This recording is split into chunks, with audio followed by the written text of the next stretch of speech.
Então, falávamos sobre o Estado e os elementos constitutivos do Estado, que são o povo, o território, a soberania e a finalidade. Nós já falamos do território e estávamos falando do povo quando a transmissão foi interrompida. Então, eu vou continuar, né, da questão do povo. Lembrando que o povo é o conjunto de nacionais do Estado, aquelas pessoas que têm a nacionalidade do Estado e, portanto, têm um vínculo com o Estado, um vínculo de direito público interno com o Estado, né, e não com a nação. E as pessoas que têm a nacionalidade estão sob a jurisdição pessoal do Estado. A nacionalidade, então, é um vínculo jurídico de direito público interno que conecta o indivíduo ao Estado. A patridia é a situação de alguém que não possui uma nacionalidade. E polipatria seria a situação de pessoas que detêm várias nacionalidades. Ostracismo seria o ato de retirar a nacionalidade de alguém, o que é proibido pela Declaração Universal de Direitos Humanos de 1948, cujo artigo 15 dispõe: todo homem tem direito a uma nacionalidade. Ninguém será arbitrariamente privado de sua nacionalidade, nem do direito de mudar de nacionalidade. O ostracismo era uma forma de punição que consistia na retirada da nacionalidade de alguém, geralmente por motivação política. Um crime de natureza política, que é algo que a Constituição Federal de 88 não convalida, repudia, né? Mas alguns países que têm ou tinham essa figura puniam o indivíduo por crime político com o ostracismo, ou seja, retirar a nacionalidade da pessoa. Aqui um esquema muito sintético de como se dá as formas de aquisição. Não vamos nos estender aqui, que não é tópico da nossa disciplina. É algo que vocês vão estudar detidamente em direito constitucional e eventualmente em direito internacional público. Aqui apenas para saber que existem formas de aquisição da nacionalidade, a aquisição originária que se dá com o nascimento e a aquisição derivada que se dá a partir da migração, quando a pessoa, por um ato chamado naturalização, adquire uma outra nacionalidade. Nas formas originárias de aquisição, nós temos diferentes sistemas, o sistema jus solis e o sistema jus sanguinis. O sistema jus solis é quando um país atribui a nacionalidade a alguém que nasceu sob a sua jurisdição territorial, nasceu no território ou em alguns espaços sob jurisdição territorial do Estado, um navio de bandeira brasileira no meio do oceano, a criança nasceu numa aeronave de matrícula do Brasil, né, sobrevoando águas internacionais, atribui-se a nacionalidade a essa criança.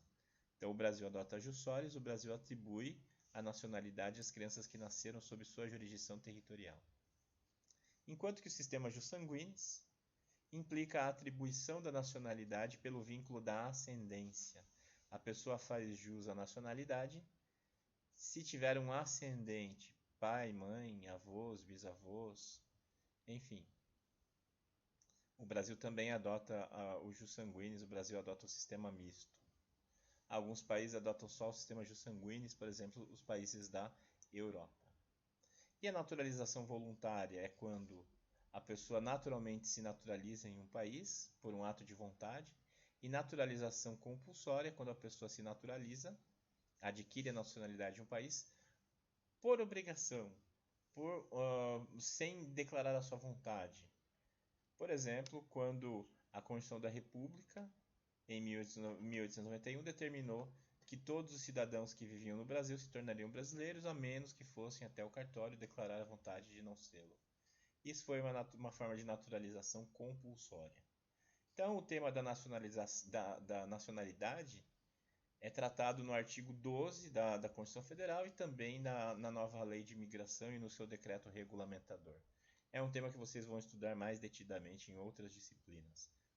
Aqui é apenas para nós nos situarmos em relação ao tópico e ao conceito de povo, né? Já que envolve o conjunto de nacionais do Estado, as pessoas que têm a nacionalidade do Estado.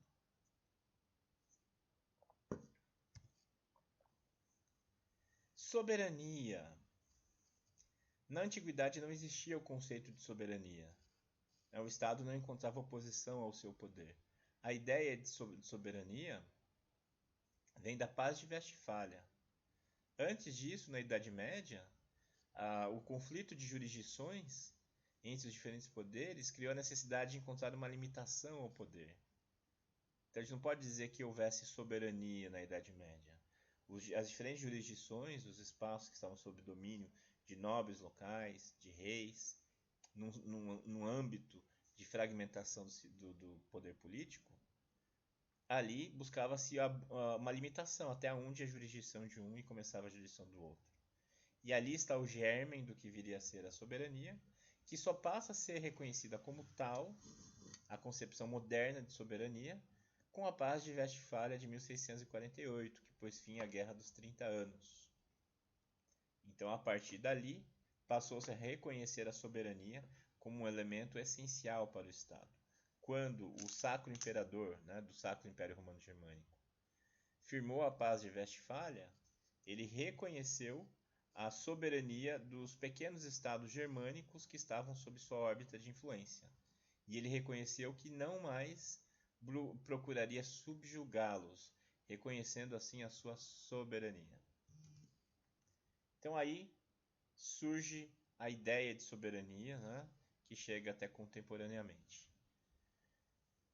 O primeiro autor de ciência política a tratar especificamente sobre soberania, inclusive cunhando o nome, foi Jean Bodin, nos 6 Livros da República de 1576, em que ele afirma que a soberania é o poder absoluto de uma república.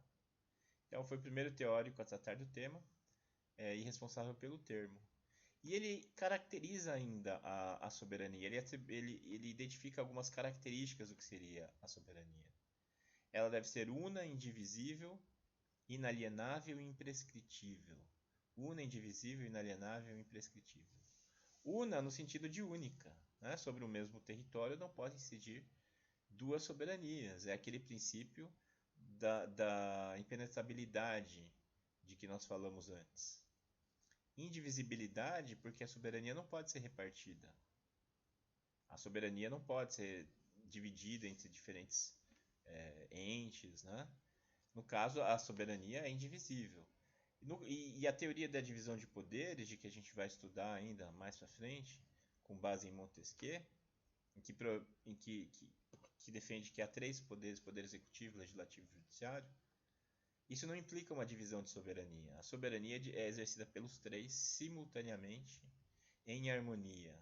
São 3 poderes independentes e harmônicos entre si. Eles procuram agir com harmonia no exercício da soberania.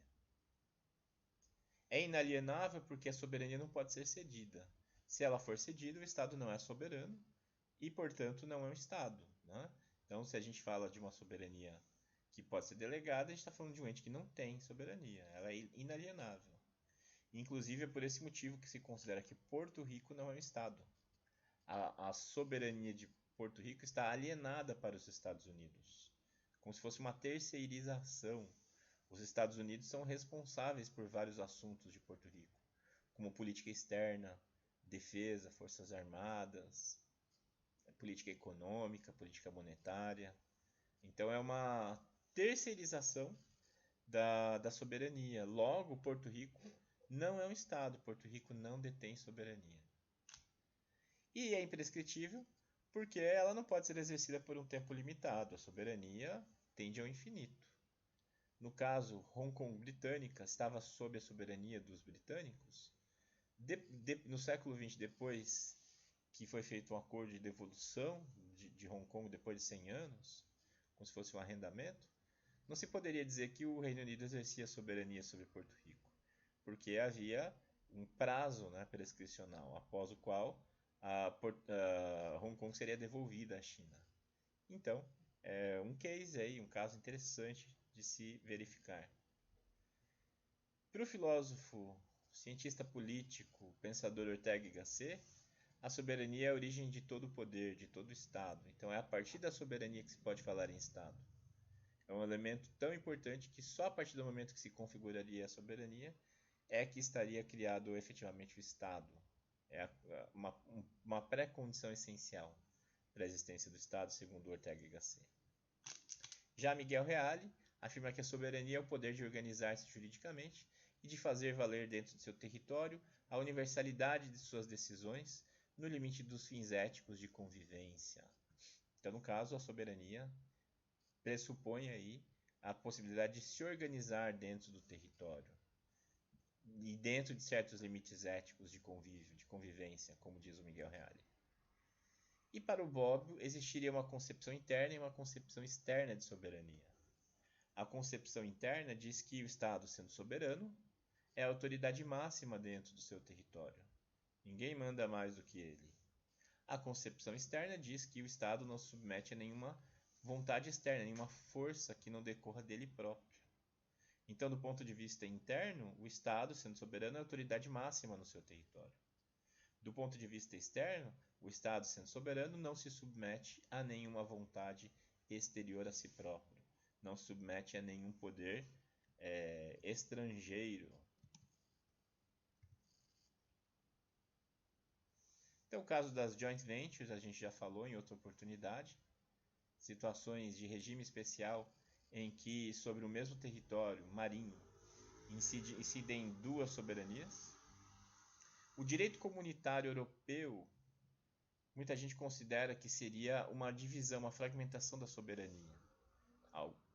Alguns autores equivocadamente falam que há uma cessão de soberania dos países para a União Europeia, o que não é verdade. O que acontece é que a soberania, como diz Jean Bodin, é indivisível e inalienável. Cada país da União Europeia se mantém soberano. Agora, dentro do marco do direito comunitário, existe sim uma autolimitação do Estado. Os Estados se autolimitam e aceitam obedecer às normas comunitárias, às normas criadas em comum pelos países da União Europeia. Não se implica aí uma cessão de parcelas da soberania. Não é isso que ocorre, ao contrário do que dizem alguns autores. E existiriam duas justificações, né, das teorias teocráticas para a soberania, né, dizendo, assim, no espírito mais do absolutismo, dando uma fundamentação teológica para o poder dos soberanos, o poder do monarca, né, no período do absolutismo, e mais recente as teorias democráticas, sintetizadas na máxima, todo o poder emana do povo, né, com base em Rousseau. Então, no caso, a soberania seria de titularidade do povo, e em seu nome deve ser exercida. E, por fim, a finalidade. A finalidade do Estado, como elemento constitutivo, visa assegurar que o Estado tem um objetivo último. O Estado não existe só para cobrar impostos, só para manter o status quo, só para ser uma máquina burocrática.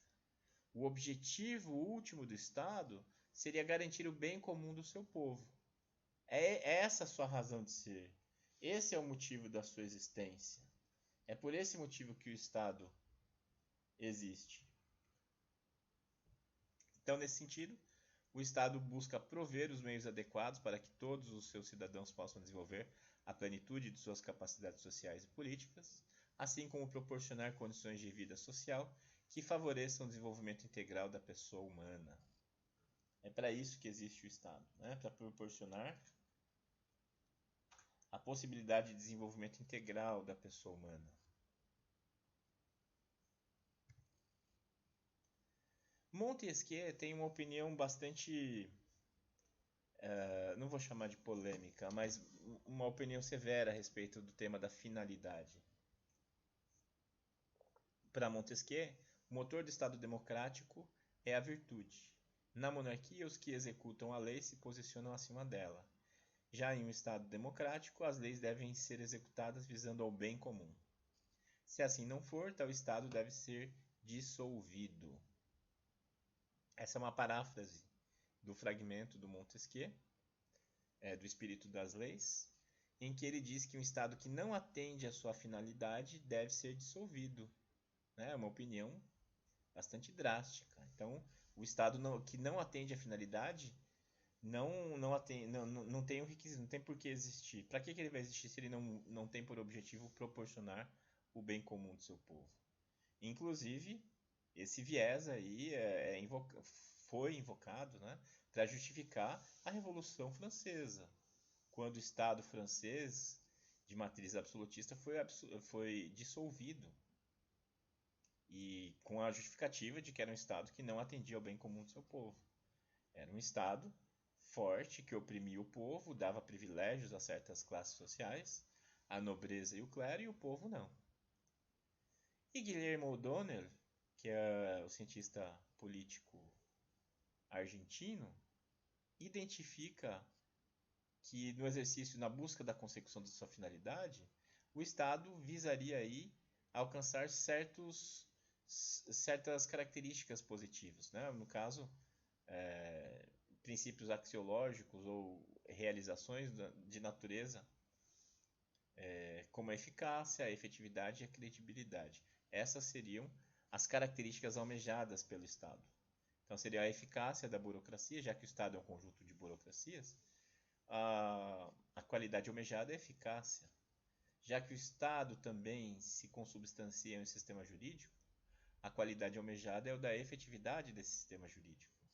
E como o Estado também se materializa como um fator de união, de agregação para as pessoas, ele visaria aí a qualidade da credibilidade, segundo o Guillermo O'Donnell.